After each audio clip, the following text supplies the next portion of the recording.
Hello everyone, welcome to a market analysis for the end of fiscal week 38, week ending 9/24/2021.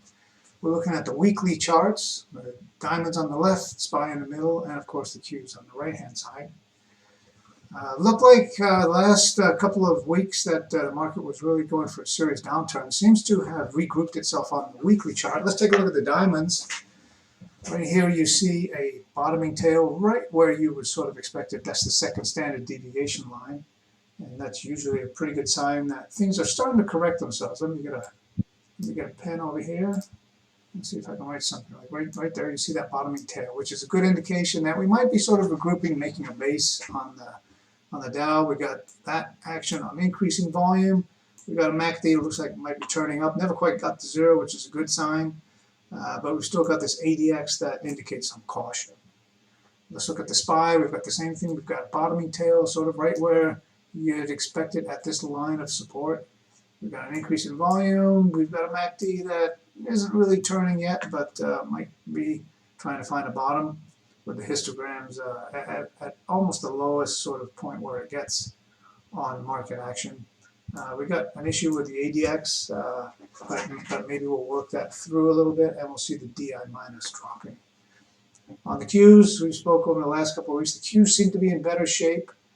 We're still having a good amount of support from this first standard deviation line here. You can see it bounced here, bounced here.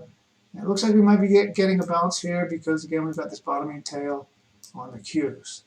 The unfortunate thing is that we did have an increase in red volume, which shows that sellers were moving in. The MACD really hasn't bottomed out yet, and the DI minus looks like it might be getting ready to cross the DI plus, which is sort of a bearish indication. So let me erase all these, and let's go look at the daily charts and see what that's telling us. So I think on the daily charts we're going to see some bottoms, but let's look at the indexes on daily. So again, diamonds on the left, SPY in the middle, and Qs on the right. Let me get my pen back. So the Chiku line here is a pretty important component of Ikimoku charts. I think you all know that I'm a proponent of Ikimoku. They have a very good predictive ability.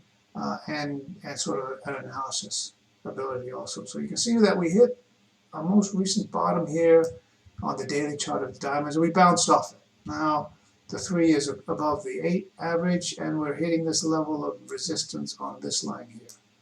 This is a little bit of a concern because this is indicating some bearishness still in our future. We didn't really have an increase much on volume on up days. But the MACD is getting a little bit better. If we can get the MACD above the zero line, we'll be in better shape. The volume's coming back a little bit, and the ADX and the DI minus and DI plus are moving in the right direction. So we'll see what happens here. The SPY, the Chiku line here is this blue line. It's starting to get above prices, which is a good bullish indication or expectation. We didn't get any red in the future, so we're good there. Volume's not really that healthy. It would be nice to get the MACD above the zero line. Volume's acting a little bit better, and ADX DI minus is heading in the correct direction. See the same story here over on the Qs. The Chiku never really got below the prices, but it's got to get through this volume before we can really consider ourselves in the clear here.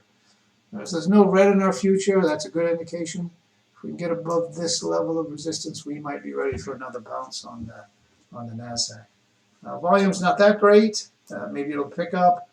MACD still below zero, which indicates some caution.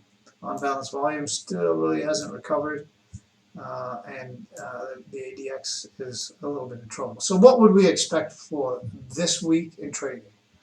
Personally, I would expect that if we can get above this line, and let's see if I draw a line like right through here. If we can get across that line on the SPY, and of course this line on the diamonds, we might be in a better shape.